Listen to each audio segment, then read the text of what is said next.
अस्सलाम वालेकुम everyone. Okay guys, हम लोगों ने स्टार्ट की थी जनरल सर्जरी में peri operative care of the patient का topic. Don't worry about it कि मतलब आपको पता है ना कि जनरल सर्जरी भी ज़ाहिर है हमने सारी की सारी कवर करनी है, उसमें बहुत सारे टॉपिक्स हैं और उसमें से ये जो एनेस्थीसिया का एक चैप्टर है आपका, ये भी अपनी पूरी इसमें बहुत सारे क्वेश्चन आते हैं। तो ये कुछ उसके ऐसे कॉम्पोनेंट्स है जो आपको लाजमी पता होने चाहिए, बिकॉज आपकी वाइवा भी तो आप नहीं देना है, ऑस्पी भी आप ही नहीं देनी है। तो अगर आपको यही बेसिक सी चीजें नहीं पता और ये आपकी सिर्फ यहाँ पर इस्तेमाल नहीं होंगी, ये आपकी बहुत सारी सर्जरी की जगहों में आएंगी, तो इसलिए मैं आपको ये इसी वक्त यहाँ पर बता रही हूँ। अदरवाइज इसके बाद जो मैं एयरवे मैनेजमेंट अभी आपको पढ़ाने लगी हूँ, प्री ऑप इवेल्युएशन मैंने आपको बता दी है। इसके बाद हम स्टार्ट करेंगे बेसिक जो एनेस्थीसिया होता है, जनरल एनेस्थीसिया, उसकी इंडक्शन, और जो एनेस्थीसिया का टॉपिक है ना आपका जनरल, स्पाइनल, रीजनल वगैरह, उसमें से आपके बाकायदा एमसीक्यूज में बहुत ज्यादा क्वेश्चन आते हैं, इंक्लूडिंग योर एमसीक्यूज। ठीक है, तो कुछ भी अनइम्पोर्टेंट नहीं है। ये वाली जो चीज है ना, ये एयरवे मैनेजमेंट, इसमें से शायद आपका क्वेश्चन डायरेक्ट एक आध दफा ही आया होगा कि what are the different procedures of airway management या एयरवे असेसमेंट। हेयर असेसमेंट अलग होती है, मैनेजमेंट अलग होती है। तो बात यह है कि ये सारे प्रोसीजर्स एक तो आपको वैसे भी पता होने चाहिए, दूसरा ये आपके एमसीक्यू, वाइवा, ऑस्पी के बहुत इंपॉर्टेंट टॉपिक्स हैं। ठीक है, तो मैं आपको सिर्फ उतने ही बता रही हूँ जितने हमें जरूरत है। वैसे तो ये बहुत डिटेल में पढ़ते होंगे शायद एनेस्थीसिया वाले, लेकिन मैं आपको सारी इंपॉर्टेंट चीजें जो हमें ज्यादा इंपॉर्टेंट लगती है, हमारे लिए जरूरी है, वो सारी कवर करा देती हूँ। अच्छा जी, एयरवे मैनेजमेंट का मतलब ये है कि अब हमारे पास नॉर्मल हालात में भी, या फिर जो एक पेशेंट है जो सर्जरी, बेसिकली हमारा मकसद इस वक्त सर्जरी के पेशेंट्स हैं, कि पेशेंट्स जो सर्जरी के लिए जा रहे हैं या फिर किसी इमरजेंसी में आपके पास लैंड किए हैं, उनके एयरवे को मैनेज करने के क्या तरीके हैं। मतलब आपका दोनों बातें देख लेंगे इसमें। हम इस वक्त ये भी देख लेते हैं कि अगर मेंबर से एक पेशेंट इमरजेंसी में लैंड किया और हम कहते हैं कि ATLS प्रोटोकॉल के अकॉर्डिंग कोई भी पेशेंट जो इमरजेंसी में आता है, हमें लगता है कि उसको कोई ऐसी हालत में है कि उसको मैनेज करना ज्यादा मतलब क्रिटिकल सिचुएशन है, तो हमने पहले हमेशा ABCDE करना होता है, which means airway on the first hand. पहली चीज हमारी होती है एयरवे देखना। एयरवे का मतलब होता है कि हमने देखना होता है कि उसका मुंह से लेकर लंग्स तक सारा पाथ क्लियर है और क्या वो सांस मुनासिब तौर पे ले रहा है या नहीं ले रहा। अगर एयरवे क्लियर नहीं है तो अगली बात ही नहीं हम कर सकते, क्योंकि पेशेंट ने थोड़ी देर सांस नहीं लेना, आपका बॉडी का ऑक्सीजन हार्डली आपका 2 से 3 मिनट, मतलब शायद 5 मिनट होता हो, कुछ रिजर्व मुझे सही नहीं पता, लेकिन थोड़ी देर आपका रिजर्व मेंटेन रहता है ऑक्सीजन का, और उसके बाद पेशेंट एपनिया में चला जाता है and then it leads to death of the patient. ठीक है, तो ये बात बहुत ज्यादा जरूरी होती है। अब हमने ऐसे में एयरवे मैनेज करने के क्या क्या तरीके हैं जो हमारे पास होते हैं। सबसे पहला और सबसे सिंपल जो प्रोसीजर है, पहले वैसे तो हम जनरली क्लासिफाई करते हैं इसको दो में, नॉन इन्वेसिव और इन्वेसिव प्रोसीजर्स में, लेकिन जो पहली चीज है जो कि हर बंदे को एक सिंपल मैन्यूवर है जो आना चाहिए, it is not a procedure to do, एक सिंपल सा मैन्यूवर है, वो है jaw thrust and chin lift. ठीक है, ये आपने अक्सर नाम भी सुना होगा, jaw thrust and chin lift. इसमें क्या करना होता है कि आपका जब देखते हैं कि एक पेशेंट आपके पास है जो आपको लग रहा है कि उसका एयरवे, ट्रॉमा का पेशेंट आया आपके पास और मल्टीपल इंजरीज है और आपको लग रहा है कि इसका एयरवे ठीक नहीं है, और सब एयरवे ठीक होना नहीं है, सिर्फ ये कि वो अनकॉन्शियस है और आप चाहते हैं कि उसकी जुबान जो है वो, आपको पता है कि अनकॉन्शियस पेशेंट्स की जुबान बैक फॉल कर जाती है, मतलब वो उनकी जो टंग है अगर वो पीछे की तरफ ऐसे गिर जाएगी तो वो आपके फेरिंग्स के ऊपर जो ओपनिंग ऑफ द फेरिंग्स है उसको कवर कर देती है, जिसकी वजह से इसोफेगस और जो लेरिंजियल ओपनिंग है वो कवर हो जाती है। उसकी वजह से अगर एयरवे पेटेंट है भी तो सांस अंदर नहीं जा सकेगा। तो हमारे पास जो सबसे पहले चीज होता है वो ये कि उसकी जुबान को हम इस तरह रखने के वो पीछे ना गिरे अगर पेशेंट अनकॉन्शियस है। उसमें हम दो तरीके कर सकते हैं। जो चिन लिफ्ट का प्रोसीजर है ये उन पेशेंट्स में करना होता है जिनमें हमें पता है 100% के कोई सर्वाइकल स्पाइन की इंजरी नहीं है। अगर आपके पेशेंट की सर्वाइकल स्पाइन इंजर्ड है पीछे से, तो उसका मतलब डेफिनेट सी बात है कि अगर आप उसकी गर्दन को हिलाएंगे तो हो सकता है कि उसकी सर्वाइकल स्पाइन की इंजरी आपकी डायरेक्टली मेडुल्ला ऑब्लोंगेटा को यानी ब्रेन स्टेम को आपकी इंजर कर दे। आपको पता है ना कि यहाँ पर ये पेशेंट की गर्दन जो होती है, ये अगर ऐसे नाक मुंह है, ठीक है, गर्दन है, यहाँ पर सर्वाइकल स्पाइन है और यहाँ पर आपकी ब्रेन स्टेम पड़ी है, मेडुल्ला ऑब्लोंगेटा है। मेडुल्ला ऑब्लोंगेटा में क्या है, आपका रेस्पिरेटरी सेंटर, आपका कार्डिक सेंटर, इंपॉर्टेंट सेंटर्स हैं। अगर किसी पेशेंट की सर्वाइकल स्पाइन की इंजरी है और आप उसकी गर्दन को हिलाते हैं और उसकी स्पाइन की वजह से उसका मेडुल्ला इंजर हो जाता है और उसका रेस्पिरेटरी सेंटर ही बंद हो जाता है, मतलब उसकी ब्रेन स्टेम डेथ होगी, तो अगली बात तो पेशेंट बेचारे की जिंदगी खत्म कर दिया आपने। इस वजह से पहली चीज हमेशा ट्रॉमा के पेशेंट में ये देखनी होती है कि उसकी गर्दन इंजर तो नहीं है, और इन एनी केस आपने उसकी गर्दन को स्टेबलाइज करना है। इमरजेंसी में आपके एम्बुलेंसेज वाले जब लेके जाते हैं पेशेंट को, तब भी वो ये ध्यान करते हैं, बल्कि उन्हें करना चाहिए अगर वो नहीं करते, कि पेशेंट की नेक स्टेबलाइज करें ऑन द फर्स्ट हैंड, क्योंकि नेक इंजर हुई, नेक ने मेडुल्ला इंजर किया तो कहानी खत्म हो जाएगी। चिन लिफ्ट का प्रोसीजर सिर्फ उन लोगों में हो सकता है जिनकी सर्वाइकल स्पाइन इंजरी नहीं है, क्योंकि इसमें हम करते क्या है कि हम ना पेशेंट की ऐसे करके, सपोज करें कि ये मेरे हाथ में ना पेशेंट लेटा हुआ सुपाइन है और आपके अंगूठे पीछे उसके सर की तरफ है और हाथ ऐसे चिन की तरफ होता है, ठीक है। मैं आपको तस्वीर दिखा देती हूँ। उसमें आप पेशेंट के सर को पीछे की तरफ करते हैं इस तरह से कि उसकी चिन ऊपर उठ जाए, मतलब उसकी गर्दन को पीछे करेंगे ना तो उसकी चिन बिल्कुल ऊपर उठ जाएगी, और उसके बाद आप उसकी चिन को लिफ्ट करके उसको ऊपर रखते हैं। उससे होता ही, मैं आपको तस्वीर दिखाऊंगी आपको समझ आएगा। बहरहाल उसका मकसद ये होता है कि जो जुबान है वो बैक पे फॉल ना करे, वो ऐसे में नहीं करती। अब जिन लोगों में सर्वाइकल स्पाइन की इंजरी है और आपको पता है और आपके पास कोई चीज नहीं है कि आप उसकी जो ये जुबान उसे पीछे गिरने से रोक सके, तो उनमें आप जॉ थर्स्ट का प्रोसीजर करते हैं। जॉ थर्स्ट आप सेफली सर्वाइकल स्पाइन की इंजरी के लोगों में कर सकते हैं। ये आपका एमसीक्यू भी है, आपका वाइवा का क्वेश्चन भी है। और इसमें आपने सिंपली ये करना होता है कि लेटा हुआ सीधा सुपाइन पेशेंट है और आपने उसके मैंडिबल को पकड़ के ना जरा आगे की तरफ करना होता है, मतलब आगे थर्ड स्टेक देना होता है। उससे ये होता है कि मैंडिबल के साथ जबान भी आगे आ जाती है, वो पीछे फॉल नहीं करती। तस्वीरें मैं आपको दिखाऊंगी तो आपको समझ आ जाएगा। तो ये मैनिवर्स हैं जो कि आपके सबसे इनिशियल मैनिवर्स होते हैं, जो कि लाइफ सेविंग होते हैं, जबान वगैरह को, टंग को प्रोट्यूट गिरने से रोक देते हैं। फिर आ जाते हैं आपके non invasive procedures to manage the airway. सबसे पहली चीज है हमारे पास, सपोज करते हैं कि पेशेंट को कोई, हम चाहते हैं, हम हॉस्पिटल सेटिंग के अंदर हैं, हमारे पास चीजें अवेलेबल हैं, तो ऐसे केस में हम चाहते हैं पेशेंट अनकॉन्शियस है, ट्रॉमा का पेशेंट है, कि उसका नीचे वाला एयरवे क्लियर है लेकिन ऊपर उसकी जुबान जो है वो बैक पे फॉल कर सकती है। अब हम जॉ थ्रस्ट और चिन लिफ्ट में मुसलसल पेशेंट को पकड़ के रखना पड़ता है। अब जाहिर है हम हॉस्पिटल में एडमिट हो गया पेशेंट, तो उसको पकड़ के तो नहीं रख सकते।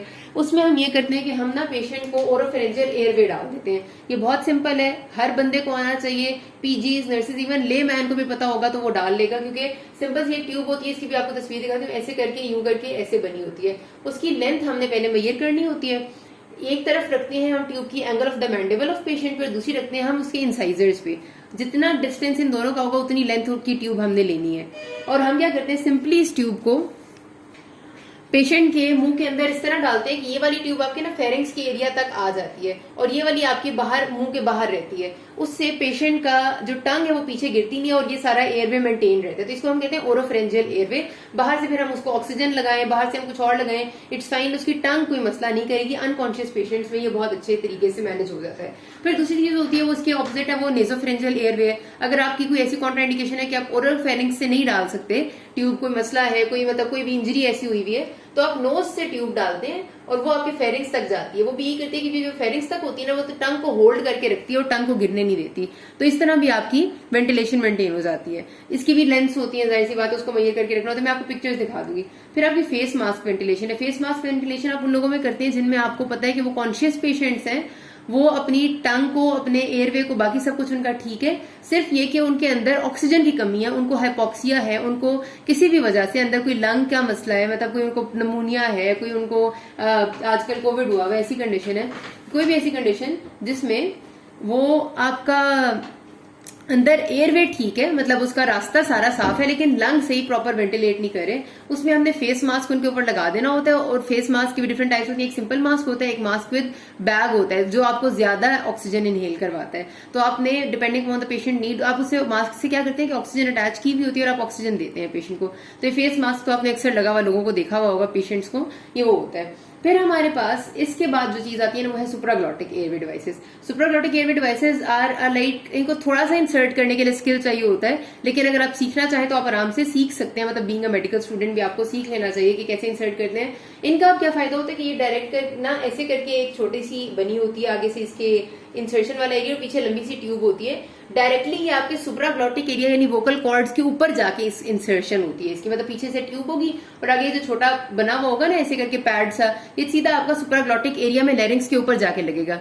तो इससे क्या होता है कि आप डायरेक्ट ऑक्सीजन आपकी लैरिंग्स और ट्रेकिया और फिर आपकी यानी कि जो एयरवे में एंटर हो जाती है। इसमें रास्ते में अगर कोई ओरोफेरेंजियल इंजरी भी है ना तो उसके वजह से भी आप डायरेक्ट लैरिंजियल मास्क एयरवे दे देंगे। सुप्राग्लॉटिक डिवाइसेस में डिफरेंट तरह की होती है, एक होती है क्लासिकल डिवाइसेस है, एक हमारे पास फ्लेक्सिबल है, इसको हम फर्स्ट जनरेशन और सेकंड जनरेशन डिवाइसेस भी कहते हैं। उनमें कुछ नहीं, सारा का सारा मटेरियल का और क्वालिटी का डिफरेंस वगैरह आ जाता है, उसकी डिटेल में जाने की जरूरत नहीं है। हमें सिर्फ इतना पता होना चाहिए कि इसमें सुप्राग्लॉटिक डिवाइसेस में ना जो लैरिंजियल मास्क एयरवे है, मतलब इसके जो चीज है जो मेनली इसमें इस्तेमाल होती है वो लैरिंजियल मास्क है जो लैरिंग्स के ऊपर फिट हो जाता है और आपकी डायरेक्ट आप ऑक्सीजन इन योर ट्रेकिया और सब कुछ दे सकते हैं। इसका नुकसान ये होता है कि बाकी सब तो ठीक है, हमने एयरवे भी मेंटेन कर लिया, ऊपर की ऑब्स्ट्रक्शन भी डील होगी, लेकिन अगर पेशेंट अनकॉन्शियस है और सपोज पेशेंट वॉमिट करता है तो अब हमारी वो जो वॉमिट है ना वो एस्पिरेट होने का खतरा बहुत ज्यादा है, क्योंकि पेशेंट अनकॉन्शियस है, उसका गैग रिफ्लेक्स तो शायद एब्सेंट होगा। उस केस में वो वॉमिट करेगा, तो वॉमिट के कंटेंट्स कहाँ जाएंगे, वो जाने का खतरा है कि वो लैरिंक्स से ट्रेकिया में चले जाएं। लैरिंजियल मास्क एयरवे एक तरफ से तो ठीक है कि वो अंदर हवा तो भेज रहा है, लेकिन ये वापस चीज को प्रिवेंट करने का कोई इसमें मैकेनिज्म नहीं है। तो जिसमें सबसे ज्यादा जो बड़ा रिस्क होता है वो एस्पिरेशन का होता है। पेशेंट्स को सिवियर एस्पिरेशन हो जाती है जो अनकॉन्शियस होते हैं। आखिर में फिर हमारे पास हम आ जाते हैं इन्वेसिव डिवाइसेस पे। इन्वेसिव डिवाइसेस में जो आपके पास दो चीजें होती है, सबसे पहली चीज है यू हैव ईटीटी, एंडोट्रेकियल इंटुबेशन, जिसका नाम आपने बहुत दफा सुना है। उसमें हम क्या करते हैं कि बाकायदा एक एंडोट्रेकियल ट्यूब होती है, लंबी ट्यूब होती है, वो पूरी की पूरी आप डाल देते हैं, ट्रेकिया तक वो जाती है। और उसका फायदा ये होता है कि एंडोट्रेकियल ट्यूब विद बैग एक होती है कि उसमें आप वो ट्यूब डालते हैं। इसके लिए पेशेंट को पहले आप लाजमी तौर पे कि आप अवेक पेशेंट में ये करना बहुत मुश्किल है, इसके लिए पेशेंट को सिडेशन देनी होती है। ठीक है, जीए के पेशेंट्स में सर्जरी से पहले जो पेशेंट्स होते हैं उन सब में आप जीए देने के बाद करते हैं, यानी जनरल एनेस्थीसिया देने के बाद। और वैसे अगर आपने डालनी है तो आपको सिडेशन देनी होती है पेशेंट को, क्योंकि आपका सारा एयरवे इरिटेट होता है तो पेशेंट बर्दाश्त नहीं कर सकता। अगर अनकॉन्शियस है, बिल्कुल अनकॉन्शियस है, तो फिर तो डल जाएगी, लेकिन स्टिल अगर कॉन्शियस है तो आपने सिडेशन देनी है। ट्यूब आप डालते हैं और ट्यूब आप इस तरह ब्लाइंडली नहीं डालते, आप लेरिंगोस्कोप से पहले देखते हैं उसको बाकायदा एयरवे सारे को, और फिर आप ट्यूब डालते हैं। उसमें भी अगर आपको खतरा है कि इंजरी हो सकती है, पेशेंट का एयरवे ठीक नहीं है, तो फिर आप क्या करते हैं कि फ्लेक्सिबल ब्रोंकोस्कोप लेके, फ्लेक्सिबल ब्रोंकोस्कोपी या जो आपकी एंडोस्कोपिक मतलब जो ब्रोंकोस्कोप होती है वो कैमरा सा होता है, उसके वो पहले आप लेके जाते हैं अंदर तक, और उसके बाद आप ट्यूब डालते हैं, ताकि ब्रोंकोस्कोप गाइडेड ट्यूब इंसर्शन होगी तो कोई इंजरी का चांस नहीं रहेगा। ठीक है, तो आपने बातें समझ ली सारी मैंने कही है। ट्यूब के ऊपर मार्किंग्स होती है बाकायदा कि कहाँ तक आपने लेके जानी है, किस मार्क तक आपने छोड़नी होती है। और उसके बाद जब ये ट्यूब डल जाती है अंदर, तो हम इसके आगे जो बैग होता है उसको इन्फ्लेट कर देते हैं। वो बैग जब इन्फ्लेट हो जाता है ना, तो उसका मकसद ये होता है कि वो इधर अंदर जाके पक्की फिक्स होगी है। उसका फायदा ये है कि अब पेशेंट जो कॉमा का है अगर वो वॉमिट करता है, तो उसके वॉमिट के कंटेंट्स अगर एस्पिरेट होकर ट्रेकिया में आएंगे भी तो वो इससे नीचे नहीं जा सकते, बैग से नीचे नहीं जाएंगे, तो एस्पिरेशन का खतरा बिल्कुल जीरो हो जाता है। उसके साथ साथ यहाँ पर ट्यूब में दो सुराख भी होते हैं जो कि वेंटिलेशन के लिए होते हैं, कि पेशेंट के साथ साथ दोनों लंग्स उसके सही से वेंटिलेट होते रहे। और एंडोट्रेकियल इंट्यूबेशन ये जब डालते हैं तो अक्सर हम उसके बाद पेशेंट को वेंटिलेटर पे शिफ्ट कर देते हैं, मतलब उसके साथ पेशेंट की जो ऑक्सीजन जो मैकेनिकल वेंटिलेशन है उसकी हमें जरूरत होती है, और वो फिर खुद से ब्रीथ नहीं कर रहा होता। मतलब ईटीटी जो है ना, एंडोट्रेकियल इंट्यूबेशन जब हम करते हैं तो उसके साथ हम हमेशा वेंटिलेटर ही अटैच करते हैं। लेकिन फिलहाल जो एयरवे मैनेजमेंट है ना, वो आपका ईटीटी से हो जाती है, एंडोट्रेकियल इंट्यूबेशन। इसकी बहुत सारी इसकी भी टाइप्स हैं, ये भी आपकी डिफरेंट साइजेस वगैरह में आती है, लेकिन हमें इतना पता होना चाहिए कि इसको हमने इंसर्ट किस तरह करना है। इंसर्ट हमने लेरिंगोस्कोप के साथ करना है हमेशा, इफ नीडेड तो ब्रोंकोस्कोपी पहले करें, साथ उसके करेंगे, और सिडेशन देनी जरूरी है। अवेक पेशेंट्स में करना बहुत मुश्किल, इम्पॉसिबल होता है ऑलमोस्ट। ठीक है, फिर जो आपके पास एक और प्रोसीजर होता है इमरजेंसी एयरवे मैनेजमेंट का, वो ट्रेकियोस्टमी है। बहुत डिटेल में आपने अपनी ईएनटी में इसको पढ़ा होगा। अगर पेशेंट्स बहुत शदीद एपनिया के साथ आते हैं, अब ये एंडोट्रेकियल इंट्यूबेशन के ना और बहुत सारे मसले मसाइल भी हैं, मतलब इसकी वजह से आपके जाहिर है इंजरी होने का कॉम्प्लिकेशन, जितना इन्वेसिव प्रोसीजर होता है उतनी कॉम्प्लिकेशन इसके साथ आती हैं। तो इसलिए हमारी कोशिश होती है कि हम लेस इन्वेसिव प्रोसीजर्स की तरफ जाएं।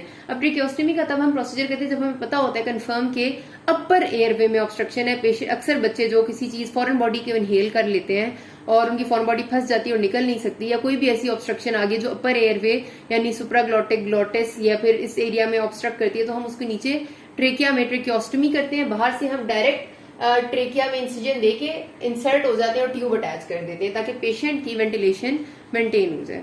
तो ये कुछ प्रोसीजर्स थी एयरवे मैनेजमेंट की। अगर आपसे कोई भी कुछ आपको पता होना चाहिए, मैं आपको पिक्चर्स दिखाती हूँ। अच्छा जी, ये देखिएगा, ये ओरोफ्रेंजियल एयरवेज है सारे, और ये डिफरेंट साइजेस हैं। अब ये देखिए, ये ओरोफ्रेंजियल एयरवे इस बंदे के अंदर इंसर्ट हुआ हुआ है। किस तरह से ट्यूब गई हुई है, उसकी एक जो गोल वाली ओपनिंग है वो ऊपर है और पीछे से ग्रीन वाली ट्यूब नीचे तक गई हुई है। ठीक है, और ये देखिएगा, ये size of the tube measure करने का तरीका है कि एक चीज हम पॉइंट उसके एंगल ऑफ मैंडिबल पे रखते हैं, दूसरा इंसाइजर्स तक, इतनी लेंथ ऑफ द ट्यूब हमने लेनी होती है। ये अब आपकी नेजोफ्रेंजियल एयरवे ट्यूब्स हैं, इनके भी बहुत सारे साइजेस हैं, और ये इंसर्ट होके इस तरह से दिखती है। ठीक हो गया, ये आपका फेस मास्क है जिसको आप लगाते हैं और आप बाहर से ऑक्सीजन डिलीवर करते हैं। This is your face mask ventilation. ये अब आपका लेरेंजियल मास्क एयरवे है जो आपको नजर आ रहा है, ये आपका आ जाता है, फिक्स हो जाता है लेरिंग्स के ऊपर पूरा का पूरा, और ये आपकी जो ट्यूब है ये बीच में फिर रहती है ऊपर से। ठीक है, ये देखिए जी, ये आपका लेरिंजियल मास्क इस तरह से आपके लेरिंग्स के ऊपर बिल्कुल फिक्स हो जाता है। ठीक है, ये उसका वो नीचे वाला है जो लेरिंग्स के ऊपर आगे, और ये ट्यूब है। अब ये देखिए, ये आपका है जॉ थर्स्ट प्रोसीजर, और सॉरी चिन लिफ्ट प्रोसीजर। इसमें क्या हो रहा है कि हमारे पास अब यहाँ पर आप देखिएगा पेशेंट लेटा हुआ सुपाइन है, वो खुद से मेंटेन नहीं कर सकता, ये सारी टंग उसकी पीछे फॉल की हुई है और पीछे रास्ता बंद है। ठीक है, हमने क्या किया कि पेशेंट की नेक को थोड़ा पीछे इस तरह किया कि उसकी चिन बिल्कुल ऊपर पॉइंट करी और चिन की तरफ से हमने थोड़ा सा प्रेशर डाल के आगे किया। इससे ये पेशेंट की टंग थोड़ी आगे मूव हो गई है और उसका जो पीछे की तरफ एयरवे है वो सारा ठीक हो गया, क्लियर हो गया। ओके, वो तो चिन लिफ्ट था। और ये जो जॉ थ्रस्ट होता है ना, इसमें पेशेंट इस तरह से पकड़ता है मैंडिबल को और उसको आगे करता है जिधर एरो का निशान है, ताकि वो जॉ थोड़ा सा फॉरवर्ड आ जाए, मतलब ऊपर की तरफ चला जाए और चिन उसके साथ टंग आगे चली जाए। यहाँ पर बात खत्म करते हैं। किसी कोई मसला हो कि नाज़मी, थैंक यू।